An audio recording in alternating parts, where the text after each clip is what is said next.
ദൈവത്തിൻ വചനം നന്മകൾ ചെയ്യാനറിയൂ വചനം. വചനമറിഞ്ഞാൽ ആത്മാവുണരും ഹൃത്തി. വചനം വചനം ദൈവത്തിൻ വചനം. വചനം വചനം ദൈവത്തിൻ വചനം.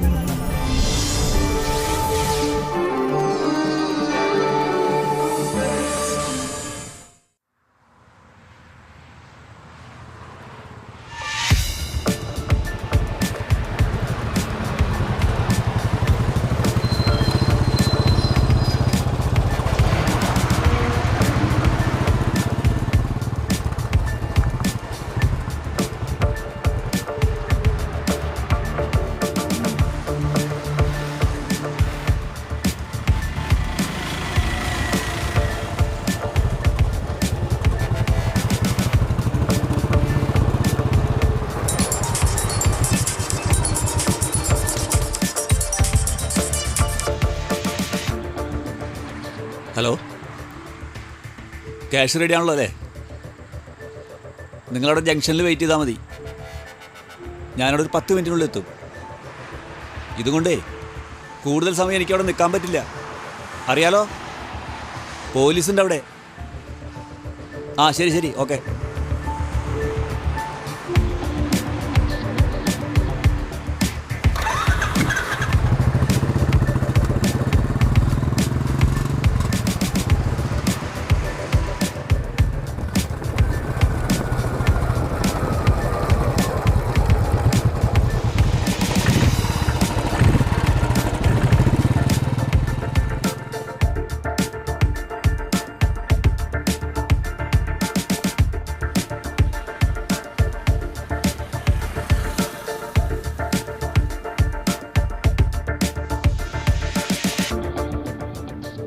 എവിടെ പോയി സാധനം? എവിടെ ക്യാഷ് എവിടെ?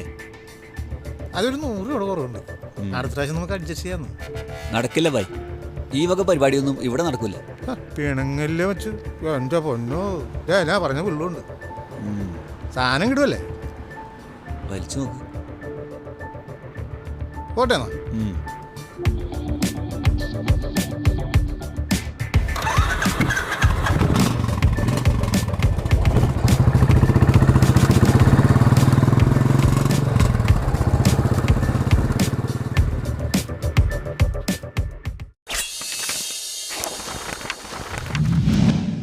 അവിടുത്തെ കണ്ണുകൾ മനുഷ്യന്റെ വഴികളിൽ പതിയുന്നു. അവൻ ഓരോ അടിവയ്ക്കുന്നതും അവിടുന്ന് കാണുന്നു. ജോബ് 34 അധ്യായം 21 വാക്യം.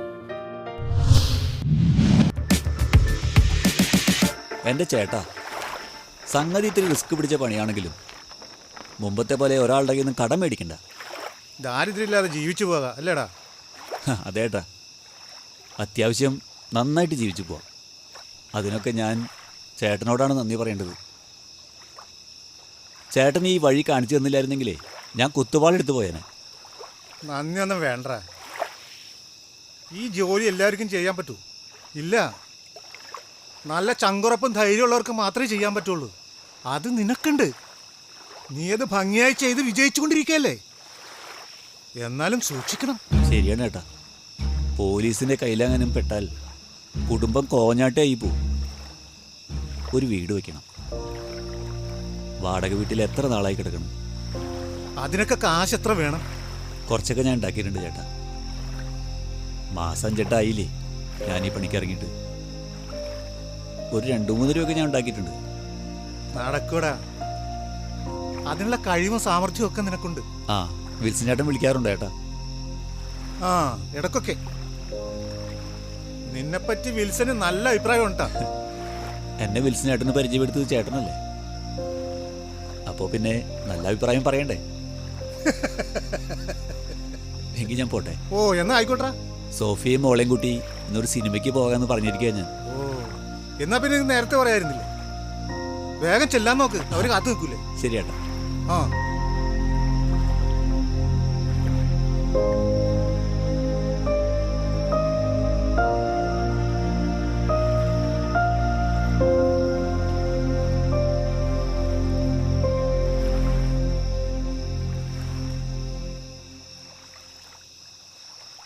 ആ, ഹലോ വിൽസ. ആ കൂട്ടുകാരാ പറയ്. പങ്കുകാരാ, നമ്മുടെ വിത്ത് വിളഞ്ഞ് വിളവെടുക്കാറായിട്ടാ. ആ എന്ത് വിളവ് വരും? ആ ഒരു 2-3 വരും. എങ്കിൽ പിന്നെ വേലയുടെ കൊയ്യാന്നേ.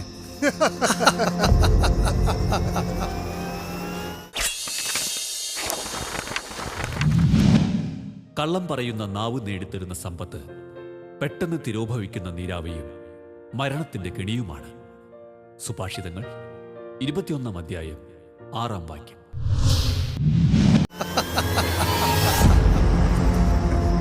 ഓക്കെ.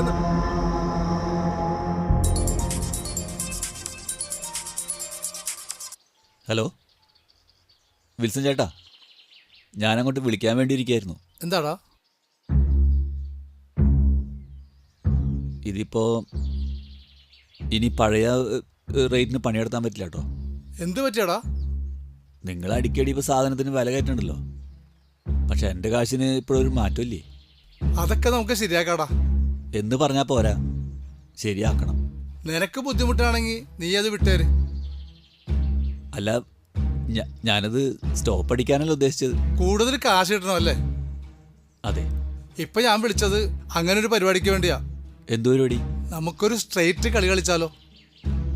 ഒരു ബാംഗ്ലൂർ ടു കൊച്ചിൻ ട്രിപ്പ്. നമ്മളോ? നമ്മളല്ലടാ, അതിനൊക്കെ പാർട്ടി വേറെ ഉണ്ട്. ഫണ്ട് നമ്മൾ ഇൻവെസ്റ്റ് ചെയ്യും, പ്രോഫിറ്റ് 50-50. അതിനൊക്കെ നല്ല ഫണ്ട് വേണ്ടേ? അതില്ലാതെ പറ്റോ? അത് വിൽസൺ ചേട്ടാ, പിന്നെ എനിക്കൊന്ന് ആലോചിക്കാനുണ്ട്. ആലോചിച്ചോ, പക്ഷെ തീരുമാനം ഇന്ന് തന്നെ അറിയിക്കണം. അല്ലേ പാർട്ടി വേറെ ഉണ്ടേ. നിനക്ക് കുറച്ച് കാശ് കിട്ടുമെങ്കിൽ ആയിക്കോട്ടെ എന്ന് ഓർത്താ ഞാൻ നിന്നോട് പറഞ്ഞത്. ശരി ചേട്ടാ.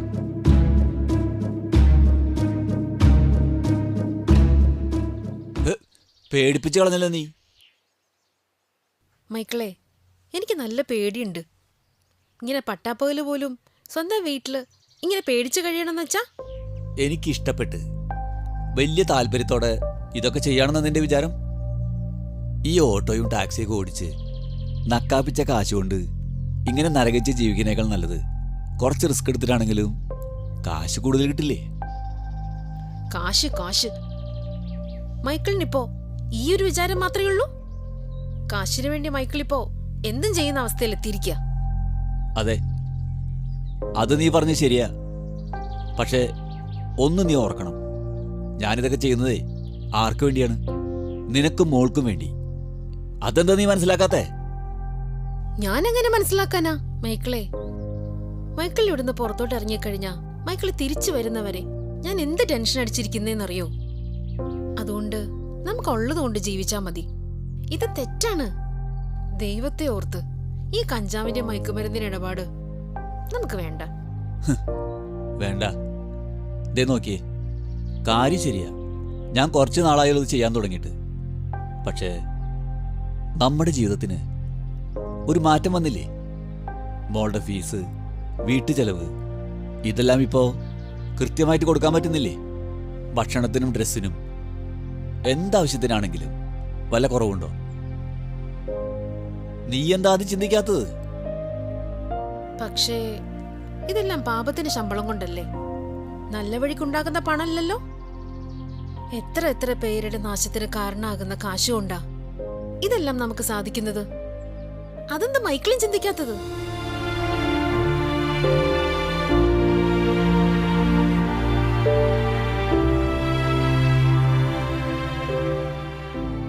ഞാൻ വിഷമിപ്പിക്കാൻ വേണ്ടി പറഞ്ഞതല്ല.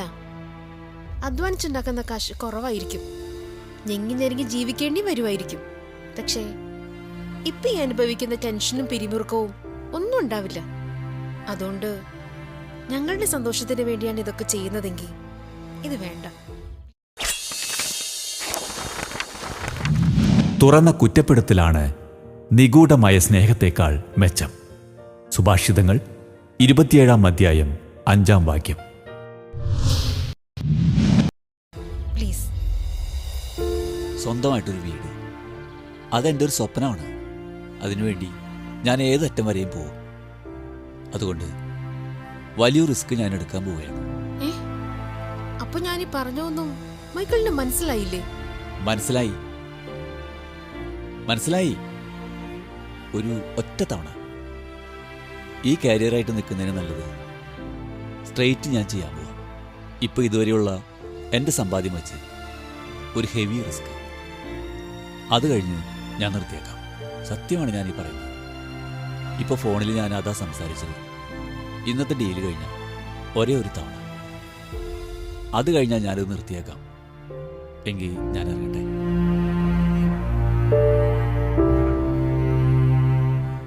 മൈക്കിളെ,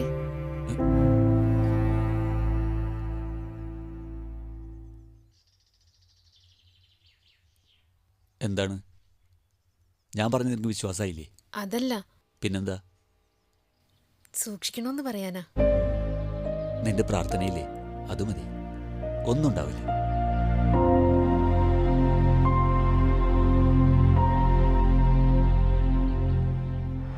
വിൽസൺ ചേട്ടാ, നിങ്ങൾ എന്താണ് ഈ പറയുന്നത്? എടാ നമുക്കെന്ത് ചെയ്യാൻ പറ്റൂടാ? എടാ നമ്മുടെ കഷ്ടകാലം എന്ന് പറഞ്ഞാൽ മതിയല്ലോ. ഇനിയിപ്പോ നമ്മൾ ബാംഗ്ലൂർക്ക് പോയിട്ട് തിരിച്ചു വരുന്ന വഴി നമ്മളെ പോലീസ് നോക്കിയിരുന്നെങ്കിൽ എന്താകുമായിരുന്ന അവസ്ഥ ഒന്ന് ആലോചിച്ച് നോക്കിക്കേ. ഈശ്വര, എന്റെ കാശ്. കാശാ? എടാ എത്ര വർഷം അകത്ത് കിടക്കേണ്ടവരെന്ന് അറിയാമോ? അതെന്താ നീ ആലോചിക്കാത്ത? പോലീസിനോട് അവൻ നമുക്ക് വേണ്ടിയാണ് മയക്കുമരുന്ന് നടത്തിയെന്ന് പറഞ്ഞാലുള്ള അവസ്ഥ ഒന്ന് ഓർത്തു നോക്കിക്കേ. എനിക്ക് ഇതുമായിട്ട് യാതൊരു ബന്ധമില്ലെന്ന് ഞാൻ പറയുള്ളൂ. ആ, അങ്ങനെ പറയാൻ പാടുള്ളൂ. അല്ലേ പിന്നെ നീ ഒന്ന് ചിന്തിച്ചു നോക്കിയേ. ആലോചിച്ച് നോക്കിയേ, ചിന്തിച്ചു നോക്കിയേ, അവസ്ഥ ഓർത്തു നോക്കിയേ. നിങ്ങൾക്ക് എങ്ങനെയൊക്കെ പറഞ്ഞാൽ മതി.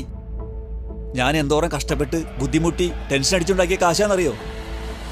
ഞാനിപ്പോ എന്താ ചെയ്യാ? അത് പറ.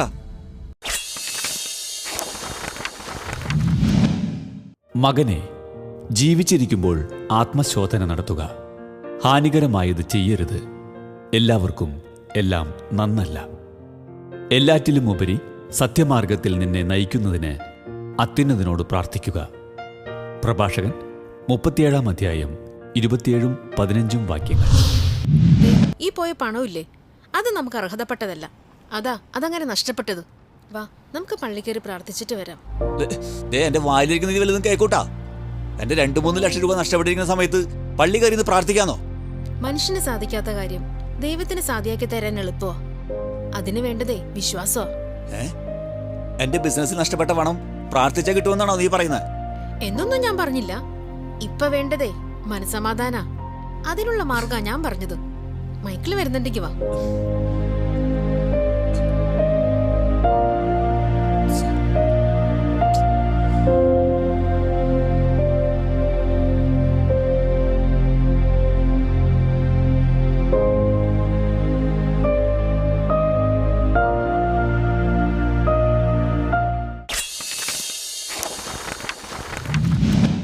അതിനാൽ ഞാൻ പറയുന്നു, പ്രാർത്ഥിക്കുകയും യാചിക്കുകയും ചെയ്യുന്ന എന്തും ലഭിക്കുമെന്ന് വിശ്വസിക്കുവിൻ. നിങ്ങൾക്ക് ലഭിക്കുക തന്നെ ചെയ്യും. മാർക്കോസ് 11 അധ്യായം 24 വാക്യം.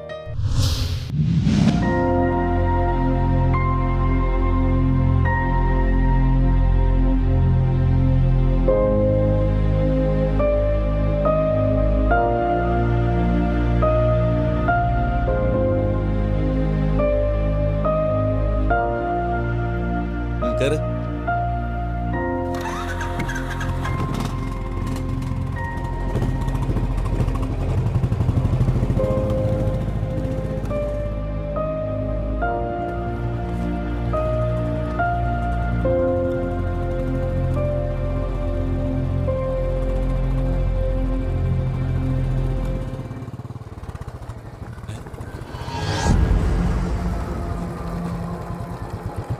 എന്താ അവിടെ കിടക്കുന്നത്?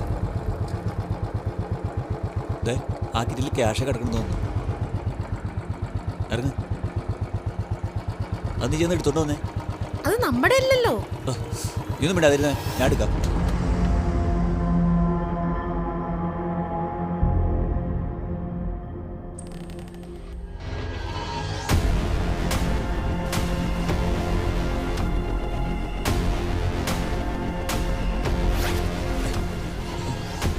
സോഫി, ഞാൻ പറഞ്ഞില്ലേ ഇത് ക്യാഷ് തന്നെ. ഞാൻ ശരിക്കും വിശ്വസിക്കുന്നു പ്രാർത്ഥിച്ചതിന് ഉത്തരം കിട്ടുമെന്ന്. ഇതേ കണ്ടോ, എൻ്റെ കയ്യിൽ നഷ്ടപ്പെട്ട പണം എനിക്ക് തിരിച്ചു കിട്ടി. വേഗം കയറ്, നമുക്ക് വീട്ടിലേക്ക് പോവാം. മൈക്കിളെ, അതിനുടമസ്ഥൻ ആരെന്ന് അന്വേഷിച്ചിട്ട് അത് കൊടുക്കുന്നതാ നല്ലത്. അല്ലെങ്കിൽ അത് അവിടെ തന്നെ ഇട്ടോ. നമുക്കത് വേണ്ട. അത് നമ്മുടേതല്ലല്ലോ. നിനക്ക് പ്രാന്താണ്. നീ ഇങ്ങ് കയറിയേ. എന്റെ പൊന്ന് സോഫി, ഇത് എളുപ്പം കയറ്. നമുക്ക് ഇവിടുന്ന് വേഗം പോവാൻ നോക്കാം. കേറ്, നീ കയറി ഒന്ന്.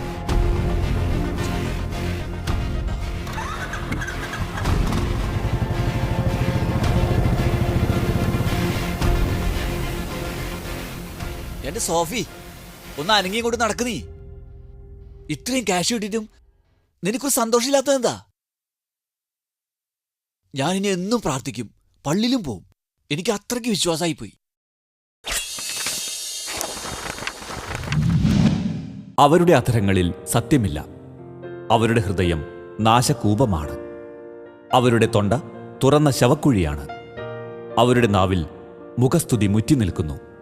സങ്കീർത്തനങ്ങൾ 5-ാം അധ്യായം 9-ാം വാക്യം. ദേ നോക്ക്, നമുക്ക് അർഹതപ്പെടാത്ത മറ്റുള്ളവരുടെ പണം കൈക്കലാക്കിക്കൊണ്ടുള്ള ഈ വിശ്വാസം ഉണ്ടല്ലോ, അത് യഥാർത്ഥ വിശ്വാസം അല്ല. അത് ദൈവത്തിന് ഇഷ്ടപ്പെട്ട സന്തോഷവും അല്ല. മറിച്ച് അർഹരായവരെ ഇത് തിരിച്ചേൽപ്പിച്ചു കഴിഞ്ഞുള്ള സന്തോഷവും വിശ്വാസവും ഇതിനേക്കാൾ ആനന്ദവും ആഹ്ലാദവും നൽകും. എന്റെ ജോർജ്, എന്തു വർത്താനാ ജോർജ് പറയണത്? ക്യാഷ് എത്ര ഉണ്ടായിരുന്നെന്നാ പറഞ്ഞത്? അത് 2.5 ഉണ്ടായിരുന്നു സാറേ. 2.5 ലക്ഷം രൂപ, അതും ക്യാഷായിട്ട് 2 വീലറിൽ വരാന്ന് പറഞ്ഞാൽ എന്താ ഈ പറയണത്? എന്തിനാ ഇപ്പൊ ഇത്രയും ക്യാഷ് കയ്യിൽ വെച്ചത്? അത് വൈകിട്ട് പണിക്കാർക്ക് സെറ്റിൽ ചെയ്യാനായിട്ടേ, ആ മേസ്ത്രി ഏൽപ്പിക്കാനായിട്ടേ ബാങ്കിൽ നിന്ന് വിഡ്രോ ചെയ്തതാണ്. ഇനിയിപ്പോ എന്താ ചെയ്യാ? അപ്പൊ തന്നെ തിരികെ ബാങ്കിൽ പോയി നോക്കിയോ? അപ്പൊ തന്നെയല്ല, ക്ലീറ്റസ് കാശ് എടുത്തിട്ടുണ്ടല്ലോ എന്ന് ചോദിച്ചപ്പോഴാണ് ഞാൻ ഓർത്തത്. അപ്പൊ പണം എവിടെ വെച്ചിരുന്നത്? ഒരു പ്ലാസ്റ്റിക് കിറ്റി പൊതിഞ്ഞിട്ട് പെട്രോൾ ടാങ്കിന്റെ മുകളിലാണ് വെച്ചിരുന്നത്. എന്നിട്ടത് താഴെ പോയത് അറിഞ്ഞില്ല എന്നോ? അല്ല, വിൻസെന്റ് സാർ ഇവിടെ സൈറ്റിൽ വന്നിട്ടുണ്ടെന്ന് പറഞ്ഞപ്പം ഞാൻ പെട്ടെന്ന് പോന്നതാണ്. ആ റൂം ഓൾട്ടർനേറ്റ് ചെയ്യുന്ന കാര്യത്തിനെ. പിന്നെ സാറ് പോയി കഴിഞ്ഞപ്പോഴാണ് ഞാൻ ഫ്രീ ആയത്. അപ്പോഴാണ് ക്ലീറ്റസ് ചേട്ടൻ ചോദിക്കുന്നത്. ഉടൻ ഞാൻ ബാങ്ക് വരെ 2 പ്രാവശ്യം പോയി നോക്കി. ഏയ്, അത് പോയി. 2.5 ലക്ഷം രൂപയൊക്കെ വഴി കടന്നു കിട്ടിയ ആരെങ്കിലും തിരിച്ചു തരൂ? സാറേ, ആ പാസ്ബുക്കും ചെക്ക് ബുക്കൊക്കെ അതിലുണ്ടായിരുന്നു. കഴിഞ്ഞ ആഴ്ച പോയപ്പോൾ അത് ബാങ്കിൽ വെച്ചിരുന്നു. അതിന് കിട്ടിയവൻ പാസ്ബുക്കിലെ അഡ്രസ്സും ഫോൺ നമ്പറും നോക്കി നമ്മൾ വിളിക്കാൻ പോവല്ലേ? വിളിക്കും സാറേ, എൻ്റെ മനസ്സതാ പറയണത്. ജോർജ്, തന്നെ പോലെ എല്ലാവരും നന്മ നിറഞ്ഞ മനസ്സുള്ളവരായിരിക്കണമെന്നില്ല.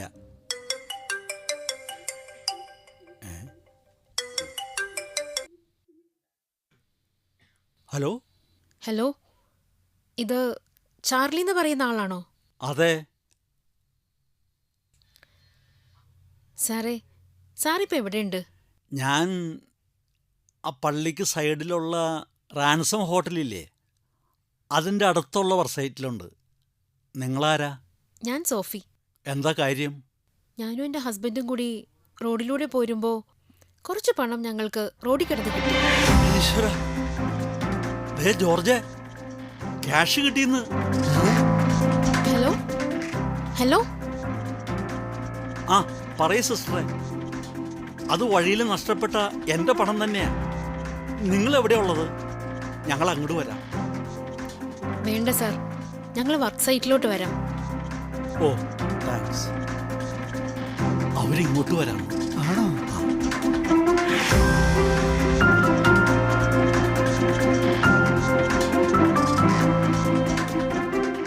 സാറിനൊരു ഡ്രൈവറെ ആവശ്യമുണ്ട്.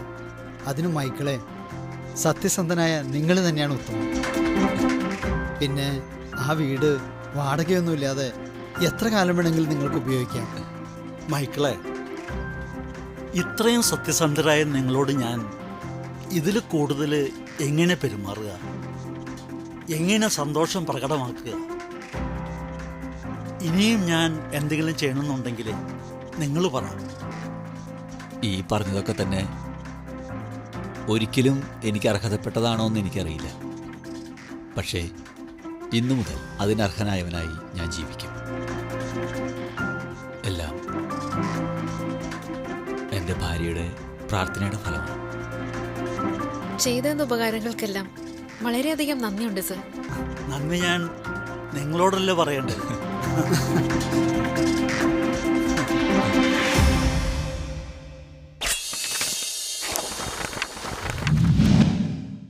നമ്മുടെ എല്ലാ ധാരണയെയും അതിലംഘിക്കുന്ന ദൈവത്തിൻ്റെ സമാധാനം നിങ്ങളുടെ ഹൃദയങ്ങളെയും ചിന്തകളെയും യേശുക്രിസ്തുവിൽ കാത്തുകൊള്ളും. ഫിലിപ്പി 4:7 നിങ്ങളുടെ വിലയേറിയ അഭിപ്രായങ്ങളും നിർദ്ദേശങ്ങളും ഞങ്ങളെ അറിയിക്കുക. ദി പ്രൊഡ്യൂസർ, വചനം പറയുന്നത്, divine vision, divine retreat centre, Muringoor PO, Chalakudy 680309. Phone 8891952600. Email വചനം പറയുന്നത് @gmail.com.